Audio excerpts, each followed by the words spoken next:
यदि भगवान है तो कोई गरीब क्यों है, कोई भूखा क्यों है, कोई परेशान क्यों है, कोई रोता क्यों है? यदि भगवान है तो कोई भूखा क्यों है? अच्छा ये बताओ, भगवान ने ही तो तुम्हें ये स्वस्थ शरीर दिया है और पांव दिए हैं, हाथ दिए हैं, बना दिया ना तुम्हें कमा के खाने लायक। अब तुम कमा के खाने लायक हो फिर भी भूखों मरो तो इसमें भगवान का दोष है कि तुम्हारी अकर्मण्यता है। अरे तुम काम करते तो भूखों काहे मरते? बोलो, हर जगह भगवान दोषी है क्या?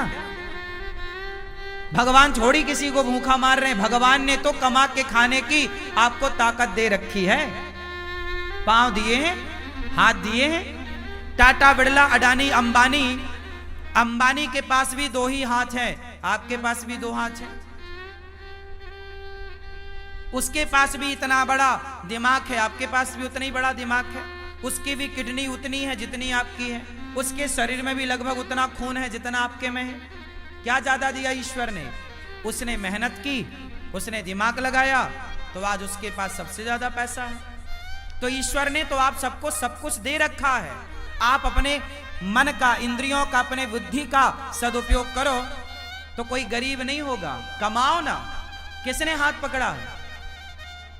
अंबानी तो नहीं कहते कि मैं गरीब हूं, मेरे पास खाने को नहीं है। वो मेहनत करते हैं, आप करो ना मेहनत। और भगवान को गालियां देने से क्या होगा? भगवान को कोसने से क्या होगा? अरे भगवान होते तो कोई गरीब क्यों होता? अरे भगवान है, सब तो दिया तुम्हें। देखने को आंख दी, सुनने को कान दिया, चलने को पांव दिया। ये कोई तुम्हारे बाप ने थोड़ी दिया है। क्यों? तुम्हारे पांव तुम्हारे बाप ने दिए हैं क्या? तुम्हारी आंख तुम्हारे बाप ने दी है क्या? सब कुछ भगवान ने तो दे रखा है। अब फिर भी तुम भूखों मरो तो इसमें भगवान का क्या दोष है? तुम करते क्यों नहीं हो काम? इसलिए हर चीज के दोषी भगवान नहीं होते। आज का इंसान अपना दोष नहीं मानता कुछ। वो अपने ऊपर नहीं लेता कि जी मैं भी तो निकम्मा हूं। आजकल के लोग करते धरते कुछ नहीं है और चाहते इतना सारा है। हमारे पास हम धन्ना सेठ हो जाएं, पैसा हो जाए। अरे पैसा हो जाएगा, मेहनत करते हो क्या? मेहनत करने की क्षमता है? पसीना बहा सकते हो?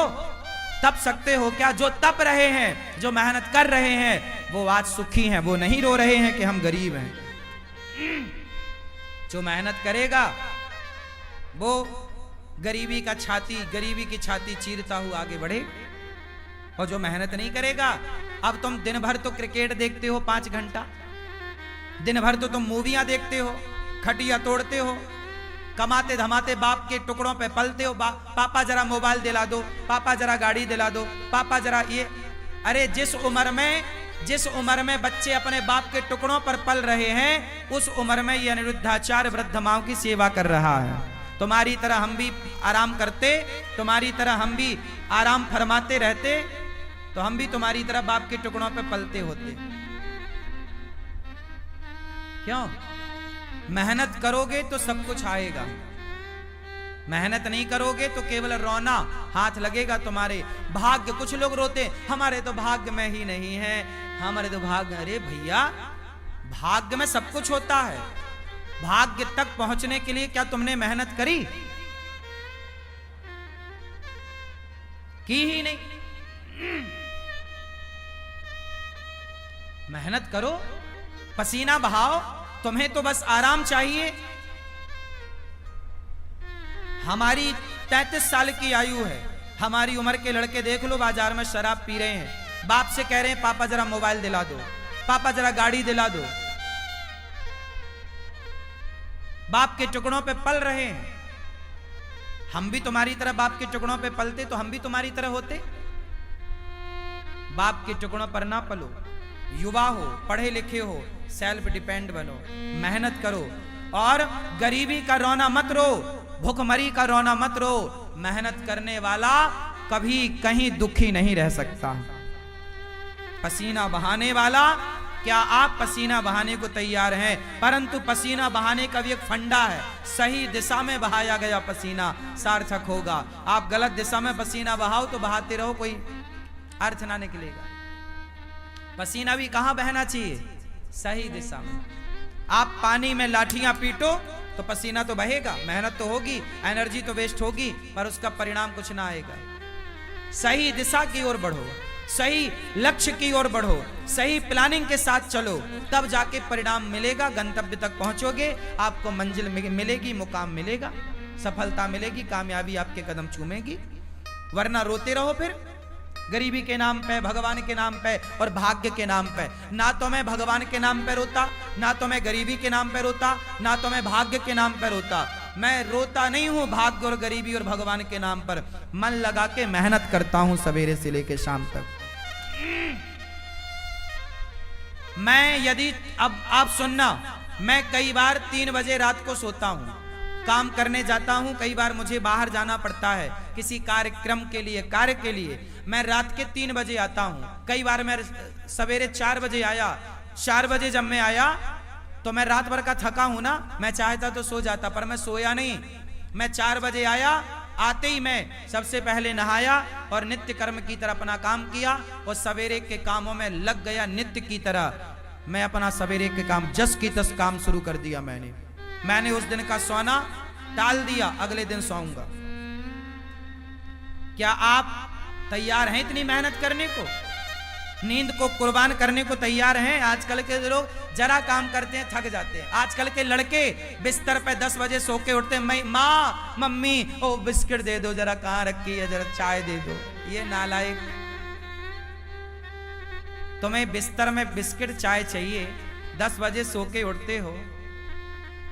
लक्ष्मी तुम्हारे पास क्या करेंगी? लक्ष्मी माता वहां नहीं होती जहां आलस्य होता है। याद रखिएगा, लक्ष्मी हमेशा उनके साथ होती है जो मेहनत करना जानते हैं। मेहनत करने वाले के साथ लक्ष्मी होती है, आलसी के पास कभी लक्ष्मी नहीं होती। आलसी के पास कभी भी लक्ष्मी नहीं होती। मेहनत करो, पसीना बहाओ, कामयाबी के पीछे मत भागो, कामयाबी तुम्हारे पीछे भागेगी। तुम्हारी मेहनत तुम्हारी तस्वीर तकदीर दोनों बदलेगी। मेहनत कौन है? लता जी इतना बढ़िया गाती थी, बताओ लता जी जैसा कौन दूसरा आया? क्योंकि लता जी जैसी मेहनत किसने की, उनके जैसा रियाज किसने किया? हर चीज को मेहनत चाहिए, हर काम को मेहनत चाहिए।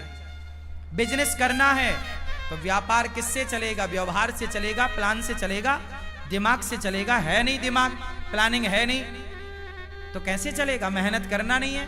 आज के लड़के 9 बजे सो के उठते हैं, जबकि तुम्हारा बाप जाके 8 बजे दुकान में बैठ जाता है। 8 बजे तो उसका ऑफिस खुल जाता है। अब जो आज के लड़के 10 बजे जागते हैं, वो ऑफिस कब खोलेंगे? तुम्हारा बाप मेहनत करता था तो इतनी संपत्ति बना लिया, तुम अपने बाप की तरह भी ना बना पाओगे। बाप के टुकड़ों पे पलते पलते रहोगे, क्योंकि मेहनत नहीं है ना। और मेहनत होगी तो बाप से ज्यादा भी कमा लोगे। बात सही है? हाँ, मेरा सिद्धांत अलग है। मैं ये चाहता हूं आज का युवा 2020 होता है, लड़के नौजवान सारे मैच देखते हैं। मैंने एक दिन मैच नहीं देखा। मैं क्यों देखूं? पागल हूं क्या अपना टाइम वेस्ट करूं? पागल तुम हो जो अपना समय बर्बाद कर रहे हो। जो अपना समय बर्बाद करे उससे बड़ा मूर्ख कोई नहीं। सबसे बड़ा मूर्ख कौन? उत्तर दो। सबसे बड़ा मूर्ख कौन? जोर से। जो अपना गोल्डन टाइम, जो अपना समय बर्बाद करेगा, वो सबसे बड़ा मूर्ख है। और आज के बच्चे मूवियां देखने में, क्रिकेट देखने में समय इनका सार्थक जा रहा है कि बर्बाद? चाहे पाकिस्तान जीते क्रिकेट में, चाहे श्रीलंका जीता क्रिकेट में, तुम्हें क्या मिला?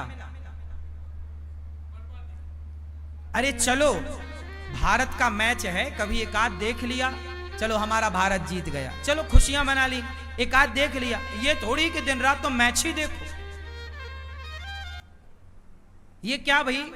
जिस समय में आज के बच्चों को कामयाब हो जाना चाहिए, उस समय ये चौका छक्के में तालियां बजाने में लगे हुए हैं। ये उम्र तुम्हारे सफल होने की है, ये उम्र तुम्हारे कामयाब होने की है। अनिरुद्धाचार्य जब 17 साल का था, जब मैं 17 साल का था ना, तब मेरे ऊपर घर की जिम्मेदारी आ गई थी कि घर में नमक है कि नहीं, तेल है कि नहीं, दाल है कि नहीं, चावल है कि नहीं, आटा है कि नहीं। यदि घर में चूल्हा जलता, मैं मेहनत करूंगा तो चूल्हा जलेगा, नहीं करूंगा तो चूल्हा नहीं जलेगा, ये स्थिति थी।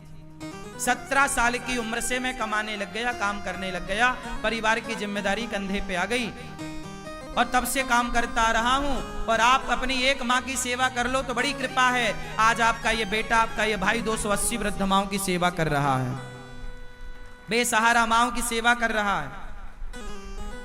और ये बच्चे अभी क्रिकेट देखने में लगे, समय बर्बाद करने में लगे हैं। सार्थक समय वापस ना आएगा। समय के पास इतना समय नहीं है कि वो आपको फिर से समय दे सके। समय समय पर होता है, समय समय की बात। राम जन्म का दिन बड़ा, कृष्ण जन्म की रात। सबसे समझदार कौन? जो अपने प्रत्येक क्षण का सदुपयोग कर ले, वो समय का सदुपयोग करने वाला समझदार है। समय का दुरुपयोग करने वाला मूर्ख है। और सबसे बड़ा धन है संतोष। जितना विधाता दे दे उतना बहुत है, लेकिन मेहनत जारी। मेहनत तो बहुत आगे करो, खूब मेहनत करो, लेकिन जितना मिल रहा है कंपटीशन मत रखो कि उसके पास ज्यादा उसके भाग्य का है, हम उससे कंपटीशन क्यों करें। मेरा कंपटीशन किसी से नहीं है। तेरे भाग्य का तू खा रहा है, मेरे भाग्य का मैं खा रहा हूं। तेरे हिस्से की मेहनत तू कर रहा, मेरे हिस्से की मेहनत सारे करो। मेहनत का फल ईश्वर देंगे। बस मैं मेहनत करूं, मैं आपसे ईर्ष्या क्यों करूं कि तुम ज्यादा कमाओ। भैया तुम भी कमाओ, ये संसार है, सब कमाओ। कोई हाथ थोड़ी पकड़ता किसी का। तुम अपने भाग्य का खाओगे, मैं अपने भाग्य का खाऊंगा। रावण अपने भाग्य का खाता, विभीषण अपने भाग्य का खाता। रावण के भाग्य में सर्वनाश था, विभीषण के भाग्य में लंका थी। तो भाग्य का कहीं ना जाएगा, लेकिन मेहनत करो। भाग्य भी तब आपके साथ देगा, भाग्य भी जब आप मेहनत करोगे। यदि विभीषण ने राम का साथ ना दिया होता तो क्या विभीषण का भाग्य विभीषण का साथ देता? इसलिए बिल्कुल पक्की बात है कि आपको सफल होना है, भाग्य के भरोसे रहना नहीं है, पर काम करना, मेहनत करना। खूब डट के मेहनत करो, तपाओ अपने आप को, काम की भट्टी में डाल दो अपने आप को, तपते रहो, सीखते रहो। हर दिन कुछ नया सीखो, हर दिन कुछ नया एक्सपेरिमेंट करो, हर दिन कुछ नया सोचो, हर दिन एक नए विचार के साथ जागो, हर दिन एक नई एनर्जी के साथ खड़े हो, हर दिन एक नया इतिहास लिखने के लिए तैयार रहो। क्यों मेरी मां? आराम नहीं। आज के नौजवान बच्चों की तरह मैं सोता नहीं, आजकल के नौजवान बच्चों की तरह मैं फूहड़बाजी नहीं करता, आजकल के नौजवान बच्चों की तरह मैं पिज्जा बर्गर खाता नहीं, आजकल के बच्चों की तरह मैं विचारधारा नहीं रखता, आजकल के बच्चों की तरह मैं सोचता भी नहीं। तुम जो सोचते हो ना, ऐसी सोच को तो मैं लात मारता हूं। तुम्हारी सोच घटिया है, बढ़िया सोचो, बढ़िया लोगों की संगत। कैकई माता ने, भरत जैसी माँ है, भरत की माँ है कैकई, राम ने दूध पिया है माता कैकई का, लेकिन कैकई की बुद्धि भ्रष्ट हो गई मंथरा की संगति से। जितनी बढ़िया संगति होगी आपकी, उतनी ज्यादा कीमत होगी आपकी। दुर्योधन ने शकुनी संगत करी, शकुनी की, और अर्जुन ने कृष्ण की संगति करी। मायने रखती है संगति कि आपके जीवन में आपका सलाहकार कौन है, आप संगति किसकी करते हैं। जितनी बढ़िया संगति होगी, आप उतना बढ़िया इतिहास लिखेंगे। गलत लोगों की संगति मिल गई। आजकल के नौजवान बच्चों की संगति ही तो गलत है। इनको सलाह देने वाले ही दो कौड़ी के हैं, इनको सलाह ही गलत मिल रही है, संगति गलत है। तो इनकी सोच कितनी बढ़िया होगी। आजकल का नौजवान क्या सोचता है? आजकल के नौजवान को 99 नहीं, 99 पॉइंट, फिर 99.99% लोग क्या सोचते हैं? आज के नौजवान बच्चों की सोच बोल रहा हूं। आजकल के बच्चों को क्या चाहिए?